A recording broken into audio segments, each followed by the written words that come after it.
से इस सभा को देखकर लगता है कि यस, हमारा हिंदू जागृत है और हिंदू राष्ट्र अवश्य बनेगा। मैं अपनी माताओं से, बहनों से, अपने भाइयों से ये आग्रह अवश्य करना चाहूंगा कि अपने बच्चों को अपने धर्म के प्रति अवगत कराएं और आसपास के लोगों से सतर्क रहें। जिस तरह ये फोर्सफुल कन्वर्जन्स हो रहे हैं, जिस तरह हमारी बहू बेटियों को बरगलाया जा रहा है और उनका धर्म परिवर्तन किया जा रहा है, उससे आगाह होकर सतर्क रहें और किसी भी कीमत पर ये नहीं होना चाहिए।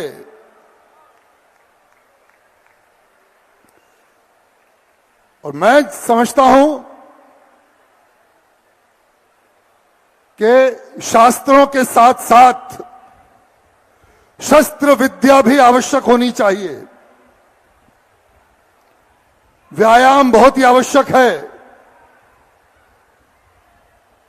हर व्यक्ति ने, हर माता ने, हर बहन ने व्यायाम करना चाहिए, बहुत ही आवश्यक है। बाकी मैं आजकल एक प्रोग्राम करता हूं जिसका शीर्षक है जय श्री राम। उसमें मैं रावण का पात्र निभाता हूं। 3 घंटे का प्ले है ये। उसमें रावण जो शिव भक्त थे, एक बार किसी ने उनसे कहा कि ये काल चक्र से डरना चाहिए। तो रावण ने क्या कहा, मैं आपके समक्ष वो पेश करना चाहूंगा। वो कहते हैं, चंद्र शिखर पर है जब तो, चंद्र शिखर पर है जब तो, अंध विशाल मेरा क्या कर लेगा। जब जटा झूलती मां गंगा, तो घोर अकाल मेरा क्या कर लेगा। और है भुजंग जब गले में, तो विश्व विकराल मेरा क्या कर लेगा। जब महाकाल है साथ मेरे, तो काल मेरा क्या कर लेगा, तो काल मेरा क्या कर लेगा। त्र्यंबक की आंखें 3 हैं, माया जाल मेरा क्या कर लेगा। वो हिम प्रचंड में रहता है, अग्नि ज्वाल मेरा क्या कर लेगा। है राख सनी देही पर, कंकाल मेरा क्या कर लेगा। जब महाकाल है साथ मेरे, जब भागेश्वर धाम है साथ मेरे, तो काल मेरा क्या कर लेगा, तो काल मेरा क्या कर लेगा। जय श्री राम। बागेश्वर धाम की, किसकी किस्मत में क्या लिखा है ये कौन जानता है। किसकी किस्मत में क्या लिखा है ये कौन जानता है। लेकिन उसकी किस्मत जरूर बदलती है जो मेरे हनुमान दादा को मानता है। बोलो हनुमान दादा की। महाभारत धारावाहिक किस किस ने देखा है, हाथ खड़ा करके बताओ। वाह वाह वाह वाह। महाभारत आप सबने देखा, लेकिन महाभारत किस किस ने किया वो हाथ खड़ा करके बताओ। किसी ने नहीं की, और घर में रोज करते हैं। महाभारत हमने की और उन पापियों का सत्यानाश किया जो धर्म के खिलाफ थे। धर्म के विरोध में काम करने वालों का सत्यानाश होना ही चाहिए। तुझे याद ना करूं तो बेचैनी सी होती है। तुझे याद ना करूं तो बेचैनी सी होती है। ऐ हनुमान दादा, ये पता नहीं ये जिंदगी सांसों से चल रही है या तेरी यादों से चल रही है।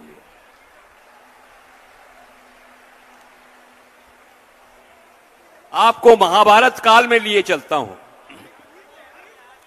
महाभारत का एक संवाद सुनना चाहेंगे? हाथ खड़ा करके बताओ। महाभारत में एक ही संवाद है जो प्रभु श्री राम से जुड़ा हुआ है, और वो संवाद बोलने का अवसर भी इस कलाकार को मिला। ये बड़े सौभाग्य की बात है। कहते हैं कि मनुष्य जीवन बड़े भाग्य से मिलता है, लेकिन कलाकार जीवन बहुत सौभाग्य से मिलता है।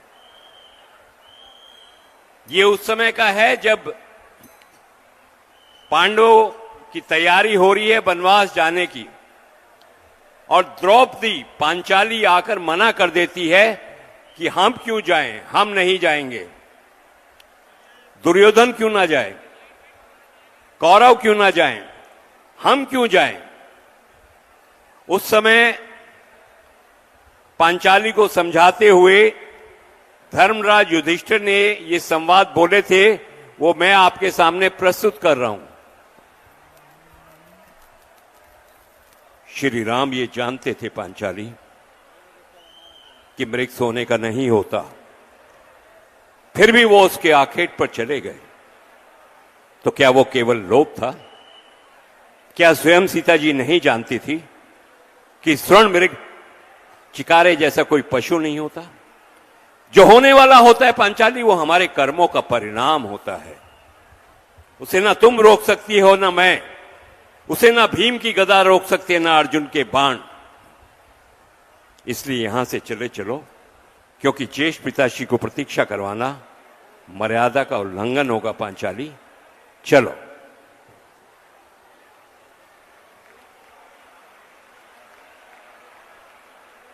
ये आपकी तालियां इस बात का गवाह है कि आप महाभारत को कितना प्यार दिया है आप लोगों ने। मैं एक संवाद गुरुजी के सामने, एक लाइन का संवाद है, लेकिन उसमें आत्मा है महाभारत की, वो मैं जरूर पेश करूंगा। और आप लोगों से हाथ जोड़कर निवेदन करूंगा कि इस डायलॉग को याद कर लिए, अपने बच्चों को सिखाइए, आने वाली पीढ़ी को सिखाइए। ये बहुत आवश्यक है अगर इस देश को हमें हिंदू राष्ट्र बनाना है तो। गुरुदेव, एक लाइन का संवाद आपके सामने प्रस्तुत है। ये महाभारत की आत्मा है, ये हमारे देश की आत्मा है।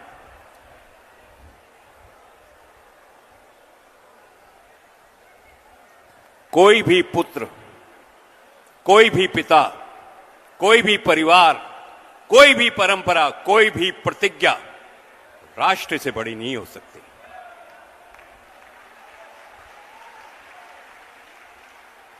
जहां राष्ट्र की बात आती है, सब कुछ समर्पण है। इसलिए इस वाक्य को एक बार फिर दोहरा रहा हूं आपके सामने कि अपने जीवन में उतार दीजिए इसको। कोई भी पुत्र, कोई भी पिता, कोई भी परिवार, कोई भी परंपरा, कोई भी प्रतिज्ञा राष्ट्र से बड़ी नहीं हो सकती। भारत माता की, भारत माता की जय जय श्री राम, जय जय श्री राम। यहां लुप्त है, पर काम बिना सरस्वती के नहीं चलता।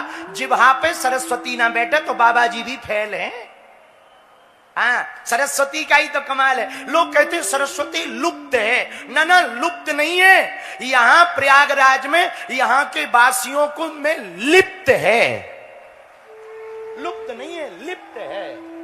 प्रयागराज का वो नजारा, हमने त्रिवेणी का नजारा देखा।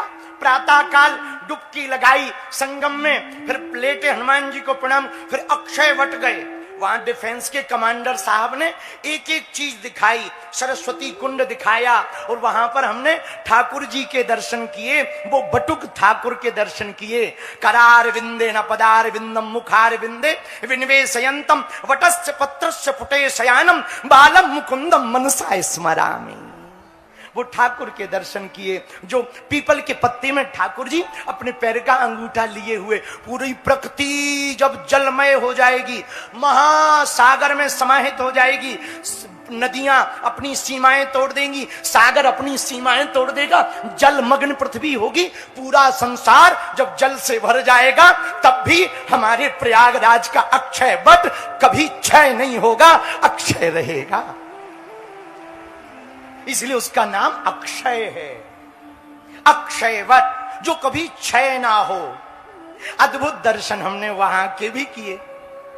प्रयाग के पंडों का तो क्या कहना, जलवा है। जितनी कुंडली हमारे देवता नहीं जानते, उतनी कुंडली के पंचांग तो प्रयाग के पंडों पे हैं।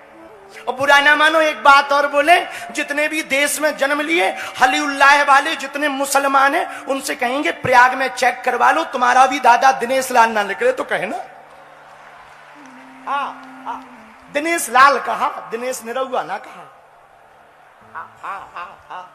भैया हमने तो एक फिल्म देखी, बुरा न मानना, उस फिल्म का नाम है अमर अकबर एंथनी।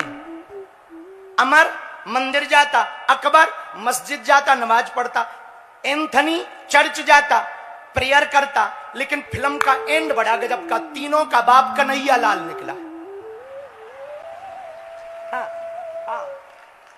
तो अक्षय का मतलब जो कभी क्षय ना हो। तो प्रयाग के पंडों का तो अलग आनंद है, अलग आनंद। यहां जब मदन मोहन मालवीय जी आए प्रयाग में दर्शन करने, तो वो तो विद्वान थे, पंडित मदन मोहन मालवीय जी परम विद्वान। पंडित जी से बोले, सुनो हमें ले तो जा रहे हो, श्लोक पूरा बोलना, सुसंस्कृत बोलना, और सुनो संकल्प तो ठीक ठाक पढ़ना। वैवस्वत मनमंतरे अष्टाविंशतितमे कलियुगे कली प्रथम चरणे जम्मू द्वीपे भारत खंडे भारत वर्षे सास्वर में बोलना। पंडित जी ने, हाँ पंडा जी ने कहा, प्रयाग के पंडा थे, हाँ हाँ चिंता ना करो मालवीय जी, चलो चलो चलो। नाव में बैठे संगम में पहुंच गए।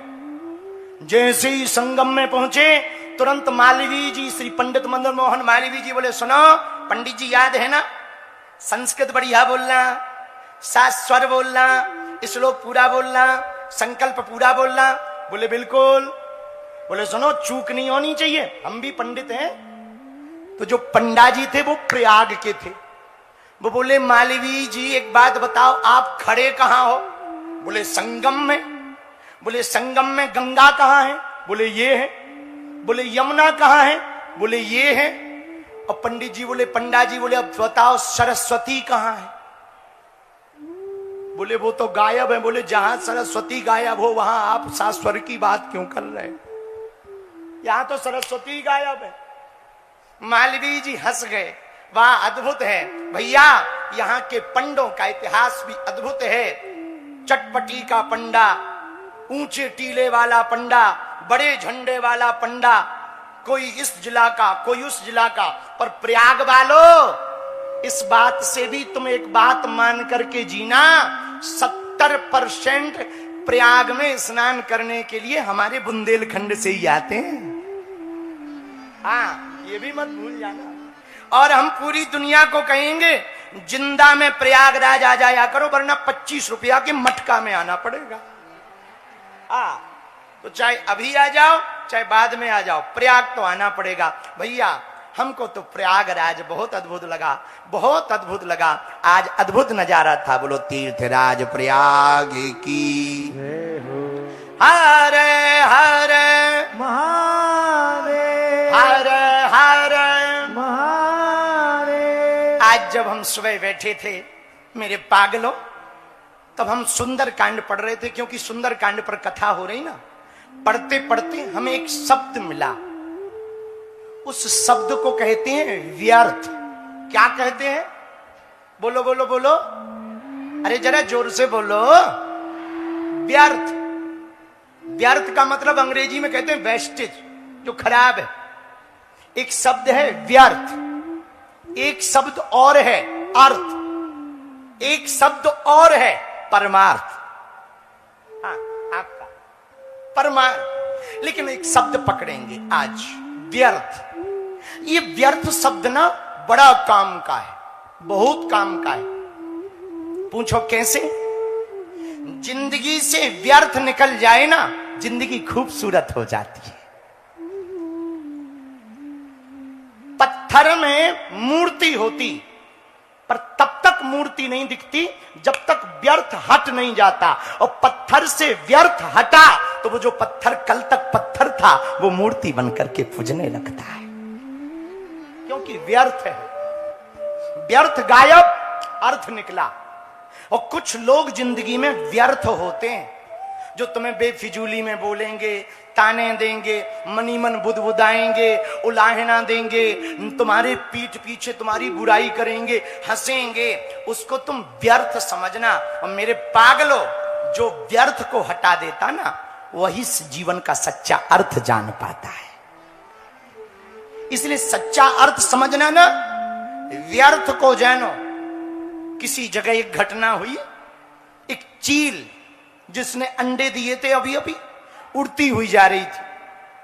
उड़ते उड़ते चील ने देखा एक सांप बैठा पेड़ पर। वो दाना लेकर आई थी, खाने लगी। चील अपना भोजन लाई थी। इतने में सांप ने चील को चुनौती दी, आ मुझसे लड़। चील ने कहा ना ना, मैं बहुत व्यस्त हूं, मुझे अभी जाना है, मैं बाद में लड़ूंगी। सांप ने कहा तुझमें दम ही नहीं है, वरना मुझसे लड़ लेती। चील ने कहा दम वाली बात है, आओ लड़ते हैं। 8 घंटे युद्ध चला, चील की और सांप की लड़ाई। अंत में हुआ क्या? चील जीत गई, सांप हार गया और सांप मर गया। लेकिन जब तक वो वापस आई ना, तब तक उसके अंडे दूसरा सांप खा गया था। तब रोने लगी। तब उसे एक बात समझ में आया, व्यर्थ आदमी से यदि हमने लड़ाई ना की होती तो आज हमारा अर्थ, हमारे बच्चे बच गए होते। यही जिंदगी का सार है। व्यर्थ लोगों के लड़ने में अपना समय बर्बाद मत करना, वरना तुम्हारा टाइम बर्बाद हो जाएगा, हाथ कुछ भी नहीं आएगा। जो व्यर्थ है वो व्यर्थ है। 2 शब्द हैं, एक कीचड़, एक लीचड़। हाँ हाँ हाँ, फिर से सुनो, कीचड़ और लीचड़, इन 2 से बच के रहो। कीचड़ के पास जाओगे तो कपड़े